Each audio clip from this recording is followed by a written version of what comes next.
Dominik Mysterio के look में बड़ा बदलाव, रोमन रेंस की घातक बीमारी है सामने। मंडे नाइट रॉ में कल क्या होगा और जानेंगे कैसे डर्ली बॉयज हुए रिटायर। नमस्कार दोस्तों, मेरा नाम है गौरव, आप देख रहे हैं WHG। गाइस, वीडियो की शुरुआत करूंगा मैं सबसे पहले डोमिनिक मिस्टीरियो की न्यूज के साथ। डोमिनिक मिस्टीरियो के लुक में बड़ा बदलाव आ चुका है। नेक्स्ट टाइम जब आप डोमिनिक मिस्टीरियो को देखेंगे तो एक बड़ा सा टैटू दोस्तों उनकी गर्दन पर पाएंगे। यस गाइस, यहाँ डोमिनिक मिस्टीरियो ने अपनी गर्दन के ऊपर या फिर कह लीजिए गले के ऊपर टैटू करवा दिया है। इस टैटू को बहुत से लोग अच्छा कह रहे हैं, बहुत से लोग बुरा कह रहे हैं। डोमिनिक मिस्टीरियो के इस टैटू में दोस्तों किसी लूचाडोर की तस्वीर है। ये मिथिकल लूचाडोर दोस्तों मैंने देखा तो है, लेकिन इसका नाम मुझे नहीं पता। और गाइस, डोमिनिक मिस्टीरियो ने इसका टैटू ही करवा दिया गले के ऊपर। बहुत से लोग कह रहे हैं कि अच्छा लग रहा है, बहुत से लोग कह रहे हैं कि बुरा लग रहा है, लेकिन जो भी दोस्तों मेरे हिसाब से डोमिनिक मिस्टीरियो के कैरेक्टर को थोड़ा सा ये सीरियस करेगा। डोमिनिक मिस्टीरियो ने दोस्तों एक और पोस्ट डाली है जहां दोस्तों जॉन सीना की तस्वीर उन्होंने लगाई अपने अगेंस्ट में, और कैप्शन में लिखा कि डियर ट्रिपल एच प्लीज, अगर आप सुन रहे हैं तो इस मैच को बना दीजिए। और सर्वाइवर सीरीज में चाहते हैं डोमिनिक मिस्टीरियो फेस करना जॉन सीना को, लेकिन देखना ये होगा क्या वाकई में ट्रिपल एच की नज़र इस पोस्ट पर जाती है या फिर नहीं। जहां तक बात करूं जॉन सीना की, तो जॉन सीना के ऊपर भी अपडेट आ चुकी है। जॉन सीना ने दोस्तों 100 PLE विक्टरीज जो है वो कंप्लीट कर दी है, और एजे स्टाइल्स को हराने के साथ दोस्तों वो अब दूसरे सबसे ज़्यादा PLE जीतने वाले स्टार बन चुके हैं। नंबर 1 पर टेकर है। और सीना के बारे में बताऊं तो सीना ने 204 का इशारा जो किया था, मैंने आपको बताया था कि 4 डेट्स अवेलेबल है। कौन कौन सी डेट्स है, तो अगली अपीयरेंस उनकी है 10 नवंबर को रॉ में, देन 17 नवंबर को रॉ में, देन 29 नवंबर को दोस्तों सर्वाइवर सीरीज में, और फिर 13 दिसंबर को सैटरडे नाइट मेन इवेंट में। यानी कि अब वो सीधे हम लोगों को नवंबर में देखने को मिलेंगे, 10 नवंबर को देखने को मिलेंगे। सवाल ये है कि यहाँ क्या वाकई में डॉम को फेस करने वाले सर्वाइवर सीरीज में, पहले तो समय बताएगा, लेकिन हाँ एक चीज़ और पता चल रही है डेट्स देख के कि सैटरडे नाइट मेन इवेंट के लिए कोई भी बिल्ड उनका नहीं देखने को मिलेगा, यानी कि सीधे ओपोनेंट को फेस करेंगे अपने, जैसे कि एजे स्टाइल्स के केस में हुआ था। तो लास्ट ओपोनेंट के खिलाफ बिल्ड नहीं है, ये काफ़ी इंपॉर्टेंट चीज़ है, ध्यान देने वाली चीज़ है। बात करूंगा दोस्तों माइक चियोडा की। माइक चियोडा दोस्तों WWE के लेजेंडरी रेफरी है, और लेजेंडरी जब हम कहते हैं तो माइक चियोडा के अनुसार WWE के अंदर रेफरी लेजेंड्स नहीं होते हैं। रेफरी को हॉल ऑफ फेम में डाला जाना चाहिए माइक के अनुसार दोस्तों। ये टिप्पणी है, और या फिर कह लीजिए दोस्तों रिमार्क है।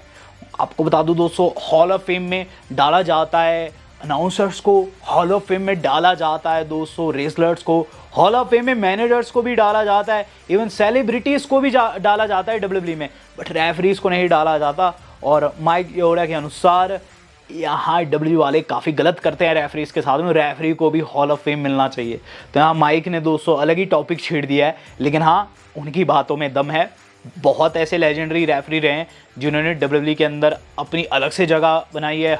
ऑल हैबनर हुए, चाहे माइक हुए, एक सफेद बाल वाला भी है छोटा रिक फ्लेयर, तो सारे के सारे डिजर्व करते हैं दोस्तों हॉल ऑफ फेम। बात में तो दम है, देखते हैं क्या WWE इसके ऊपर रिएक्ट करता है। बात करूंगा दोस्तों इससे अगली न्यूज़ की, तो इससे अगली न्यूज़ जो आज की हमारी जुड़ी हुई है वो जुड़ी हुई है दोस्तों जेम्स एल्सवर्थ से। जेम्स एल्सवर्थ को शायद आप भूले नहीं होंगे। एल्सवर्थ ने दोस्तों एजे स्टाइल्स के ऊपर शॉट लिए हैं। बीते कल दोस्तों उन्होंने एक पोस्ट डाली जिसके अंदर दोस्तों वो किक मार रहे एजे को, बहुत पुरानी पिक्चर आपको याद होगा। उनकी एक राइवलरी थी जिसमें डीन भी इन्वॉल्व थे, तो तब की तस्वीर डाली और नीचे क्या लिखा, यो एजे स्टाइल्स मुझे होमाज देने के लिए धन्यवाद।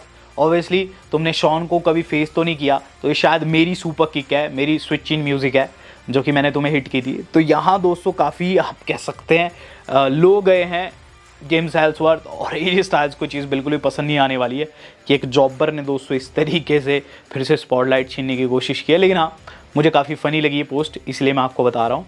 बात करूंगा दोस्तों एक और फनी बंदे की जो कि लौटने जा रहा है कंपनी में। IShowSpeed returns. Yes guys, IShowSpeed की वापसी होने वाली। लास्ट टाइम दोस्तों मैंने इन्हें स्पीयर खाते हुए देखा था, और मुझे लगता है कि अब ये फिर से लौटेंगे। मुझे ऐसा क्यों लगता है, क्योंकि दोस्तों ऐसा होने वाला है। दरअसल आइशो स्पीड ने दोस्तों एक स्टोरी लगाई है जिसके अंदर दोस्तों वो बैठे हुए परफॉर्मेंस सेंटर में, और हाथ में उन्होंने एक टेक ले रखा है WWE का। ऑब्वियसली दोस्तों परफॉर्मेंस सेंटर में वो जा रखे हैं तैयारी करने। रॉयल रंबल बहुत ज़्यादा करीब है, और इस साल दोस्तों देखना होगा क्या आइशो स्पीड जीतते हैं या फिर नहीं। 2026 के रॉयल रंबल दोस्तों क्या आइशो स्पीड जीतते हैं, या फिर दोस्तों वहाँ उन्हें फिर से कोई सुपरस्टार तोड़ देता है जैसे लास्ट टाइम ब्रेकर ने तोड़ा था, तो बहुत ज़्यादा मज़ा आने वाला है, क्योंकि आई शो स्पीड का भी हम लोगों को रिटर्न देखने को मिलने वाला है। गाइज इस बीच आपको बता दूं, बिग ब्रॉन्सन रीड का जो रिकॉर्ड है नेक्स्ट लेवल पर पहुंच चुका है। मैंने आपको बताया कि बिग ब्रॉन्सन रीड वो शख्स बने जिन्होंने रोमन रेंस को पिन किया, ऐसा करने वाले दूसरे शख्स बने। बल्कि दोस्तों ब्रॉन्सन रीड उन चुनिंदा स्टार में से एक हो चुके हैं जो कि 3 बड़े लेजेंड्स को हराए हैं। तो Seth Rollins, Randy Orton, Roman Reigns, इन तीनों को दोस्तों जो बिग ब्रॉन्सन रीड है बीते 11 महीने में हराए हैं। तो अभी से 11 महीने पहले उन्होंने सैथ रॉलिंस को हराया था, और उसके बाद दोस्तों उन्होंने शिकार बनाया रैंडी को, और फाइनली रोमन रेंस का भी वो शिकार करने में कामयाब रहे हैं। और ऐसे में दोस्तों इन तीनों लेजेंडरी सुपरस्टार को हराने वाले, वो भी सिर्फ 11 महीने के अंदर, एक ही बंदा है, वो है बिग ब्रॉन्सन रीड। तो बिग ब्रॉन्सन रीड का रिकॉर्ड काफ़ी क्रेजी हो चुका है। बात कर ली जाए दोस्तों इससे अगली न्यूज़ की, तो इससे अगली न्यूज़ जो आज की हमारी जुड़ी हुई है वो जुड़ी हुई है दोस्तों टिफनी स्टैटन से। टिफनी स्टैटन का रिकॉर्ड खराब हो गया, तो जहां एक तरफ रिकॉर्ड बन रहे हैं वहीं रिकॉर्ड टूट भी रहे हैं। टिफनी स्टैटन ने दोस्तों अपना फर्स्ट लॉस इस साल का लिया है स्टेफनी वेक्वर के खिलाफ में। क्राउन ज्वेल में दोस्तों हार जाती है, जहां दोस्तों स्टेफनी वेक्वर बन जाती है अनडिस्प्यूटेड क्राउन ज्वेल चैंपियन। और गाइज आपको बता दूं ये चीज़ उन्हें फर्स्ट लॉस दे गई है। टिफनी स्टैटन दोस्तों अब क्लीन रिकॉर्ड के साथ कंटिन्यू नहीं करेगी, उन्हें एक हार मिल चुकी है इस साल। बात कर ली जाए दोस्तों इस अगली न्यूज़ की, तो गाइज इससे अगली न्यूज़ जो आज की हमारी जुड़ी हुई है वो जुड़ी है दोस्तों मंडे नाइट रॉ के प्रीव्यू से। तो गाइज कल होने वाले मंडे नाइट रॉ और कुल मिलाकर 3 से 4 बड़े सेगमेंट जो है कल की रॉ के लिए कंफर्म हो चुके हैं। आपको बता दूं दोस्तों कल की रॉ के अंदर जो सबसे पहली चीज़ हम लोगों को देखने को मिलेगी वह बेली एंड लायरा वॉल्किरी का मैच, जो कि फेस करेंगे जजमेंट डे के रॉक्सन परेज एंड रैक्वल को। गाइज ये काफ़ी अच्छा मैच है, देखने में काफ़ी अच्छा लग रहा है, लेकिन मेरे हिसाब से इसके अंदर रैक्वल एंड रॉक्सन जीत सकती है। ऐसा मैं क्यों कह रहा हूँ, क्योंकि दोस्तों बेली का कुछ पता नहीं, बेली की गारंटी मैं भी नहीं देता, कुछ भी कर सकती, कभी भी कर सकती है। तो यहाँ दोस्तों मेरे हिसाब से जो रॉक्सन रैक्वल है वो जीत सकती है। देन डोमिनिक मिस्टीरियो अपना IC title on the line रखे अगेंस्ट पेंटा। इसके अंदर भी कोई गारंटी नहीं है कि डॉम रिटेन कर जाएंगे, क्योंकि पेंटा बहुत ओवरपावर्ड सुपरस्टार है। बट मुझे लगता है कि डॉम जैसे ना तैसे इसके अंदर रिटेन करने वाले हैं। रूसेव को जब उन्होंने हरा दिया तो पेंटा की इस खेत की मूली है। बात कर ली जाए दोस्तों अपने सामा main event of the evening की, तो गाइज ये रह सकता है मोस्ट प्रोबेबली पंक, जे और साथ ही साथ एल नाइट के बीच में। तो सबसे पहले तो दोस्तों ये चीज़ हो सकती है कि इस मैच का बिल्ड हम लोगों को देखने को मिले, और गाइज ऑब्वियसली तीनों ही डिजर्व करते हैं चैंपियनशिप जीतना, और हो सकता है इनके बीच में मेन इवेंट में एक मैच भी कंफर्म हो चुका है। देन सैथ फ्रिकिंग रॉलिंस की एंट्री हम लोगों को देखने को मिलेगी। सैथ रॉलिंस दोस्तों ऑब्वियसली अब बन चुके हैं क्राउन ज्वेल चैंपियन, तो ऐसे में दोस्तों कल उनका जो प्रोमो रहेगा काफ़ी इंपॉर्टेंट रहेगा सुनना। वो कोडी रोड्स के ऊपर शॉट लेने वाले हैं, कहीं ना कहीं दोस्तों ये चीज़ कोडी को बुरी लगेगी, बट वो आ नहीं सकते। रोमन रेंस के बारे में बात करूँ तो रोमन रेंस वर्सेस सैथ जो है इस साल नहीं होने वाला, ऐसा करके बताया जा रहा है। तो रोमन रेंस का दोस्तों कल का जो चांस है रॉ का वो 50-50 आ भी सकते, नहीं भी आ सकते हैं, क्योंकि मुझे ऐसा लगता है कि अभी डब्ल्यू वाले पूरा फोकस रखने वाले हैं सैटरडे नाइट मेन इवेंट के ऊपर, जो कि नवंबर में भी होने वाला है, 1 नवंबर को दोस्तों होने वाला है।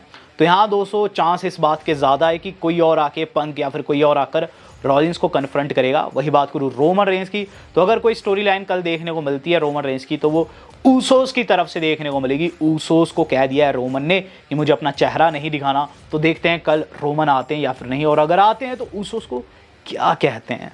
बात कर ली जाए दोस्तों अब आज की अपनी सेकंड लास्ट अपडेट की।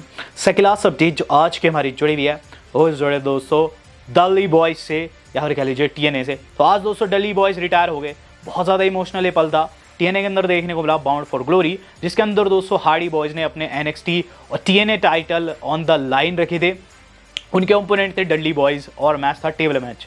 मैच ज़्यादा लंबा नहीं था, 15-20 मिनट का मैच था मैक्स टू मैक्स। और इसके अंदर दोस्तों आपको बता दूं कि जो हार्डी बॉयज़ है वो जीत गए हैं। दरअसल दोस्तों डडली बॉयज़ को सबसे आकर पहले ज्वाइन करते स्पाइक डडली, जो कि नॉस्टैल्जिक था। मैच शुरू होता है, मैच की शुरुआत में दोस्तों जो डी-बॉन है उन्हें दोस्तों लग जाता है स्वांटन बॉम्ब, वो भी दोस्तों ऊपर लैडर के ऊपर से जेफ ने मारा दोस्तों, टेबल गया टूट। चूंकि एक टेबल्स मैच था तो इसके अंदर डी-बॉन आउट हो गए थे। देन बारी आती है दोस्तों हमारे अपने फेवरेट यानी कि बुली रे की। बुली रे को दोस्तों वहाँ इन दोनों ने स्मैक किया टेबल के ऊपर, दूसरा टेबल भी टूट जाता, और यहाँ हार्डी बॉयज़ ने अपनी चैंपियनशिप रिटेन की। बट मैच के बाद जो हुआ वो ज़्यादा इमोशनल था। वहाँ दोस्तों इन सभी ने आपस में गले लगे, सारे के सारे रोए दोस्तों गले लग के। और उसके बाद जो किया डडली बॉयज़ ने वो काफ़ी दोस्तों रेयर है। दरअसल वहाँ जो डडली बॉयज़ है अपने जूते उतार दिए, अपने पेयर खोल देते हैं जूतों के, और गाइस हार्डी बॉयज़ को पकड़ा देते हैं, जो कि रेसलिंग की दुनिया में दोस्तों सबसे ज़्यादा रिस्पेक्टेड चीज़ मानी जाती है। इसके बाद दोस्तों ये बहुत ज़्यादा इमोशनल हो गए और पूरी तरीके से दोस्तों ये जो राइवलरी है ख़त्म हुई है। शायद से 1999 में पहली बार एक दूसरे को इन्होंने फेस किया था, 2025 में आखिरी बारी फेस किया है। डडली बॉयज़ यहाँ रिटायर हो चुके हैं। वहीं दोस्तों आपको बता दूं माइक सेंटाना ने TNA चैंपियनशिप जीत ली है और अब NXT से टाइटल आ चुका है वापस TNA के पास में। उन्होंने ट्रिक विलियम्स को हराया है, जो कि दोस्तों एक और इमोशनल मैच था। मैच के बाद उन्होंने टाइटल अपनी बेटी को सौंपा। तो TNA बाउंड फॉर ग्लोरी दोस्तों काफ़ी अच्छा रहा है। और आपको बता दूं दोस्तों इसके एंड जैसे में अलायंस का भी रिटर्न देखने को मिला हम लोगों को। बट वहीं बात कर ली जाए एक और इमोशनल थिंग की, जो कि मैं आपको अभी बताने वाला हूँ। आपसे बहुत से लोगों को पता होगा, आप आज से कई साल पहले दोस्तों रोमन रेंस को ल्यूकीमिया हुआ था, कैंसर हुआ था। तब से लेकर अभी तक दोस्तों रोमन रेंस लगातार फाइट करते हुए नजर आए। ट्राइबल चीफ एरा हमने देखी और अभी दोस्तों क्या देखने को मिल रहा है 2025 में दोस्तों वो पिट रहे हैं। उनकी दोस्तों सुपरस्टार पिटाई करके जा रहे हैं, मैचेस हार रहे हैं। सवाल उठता है कि रोमन रेंस के साथ क्या गलत हो रहा है, तो जवाब मिल चुका है। दरअसल दोस्तों रोमन रेंस को ल्यूकीमिया की वजह से, कैंसर की वजह से आ चुका है एक साइड इफेक्ट, और बताया जा रहा है कि रोमन रेंस को अर्थराइटिस हो गया है। यस गाइस, रोमन रेंस गठिया से जूझ रहे हैं। दरअसल दोस्तों जो मेडिकेशन उन्होंने कैंसर की ड्यूरिंग ली थी उसका ये एक साइड इफेक्ट है। और दोस्तों एक फ़ैन ने हाल फिलहाल में तस्वीर ली रोमन के साथ। देन दोस्तों ये जो पूरी की पूरी स्टोरी है ये ब्रोक हुई। उस फैन ने तस्वीर लगाई, वो लिखता है कि ऑस्ट्रेलिया में रोमन से मिला और रोमन काफ़ी ज़्यादा थके हुए थे, जिम के अंदर थकान, साफ साफ पता चल रहा है कि रोमन रेंस अर्थराइटिस से जूझ रहे हैं। इवन रोमन रेंस ने अपने मैच से पहले कह दिया था काफ़ी ज़्यादा उन्हें थकान हो रही है। तो यही एक रीज़न है दोस्तों कि रोमन रेंस अब पहले जैसा परफॉर्म नहीं कर पा रहे हैं। और ये दोस्तों उन रीज़न में से एक है जो कि दोस्तों बताता है कि रोमन रेंस अब WWE के द्वारा भी पुश क्यों नहीं पा रहे, क्योंकि WWE वाले भी जानते हैं कि रोमन रेंस जो है अपना 100% पहले के जैसे नहीं दे सकते। अब उन्हें साइड इफ़ेक्ट्स दिखने लगे हैं दोस्तों उस मेडिकेशन के, जो कि उन्होंने ली थी कैंसर के ड्यूरिंग। तो यहाँ रोमन रेंस दोस्तों अर्थराइटिस से जूझ रहे हैं। अब देखते आगे क्या कुछ रहता है। Hope for the best. Video मेरी आज की इतनी थी। वेल दोस्तों आज तक के लिए इतना ही। धन्यवाद। शब्बा खैर।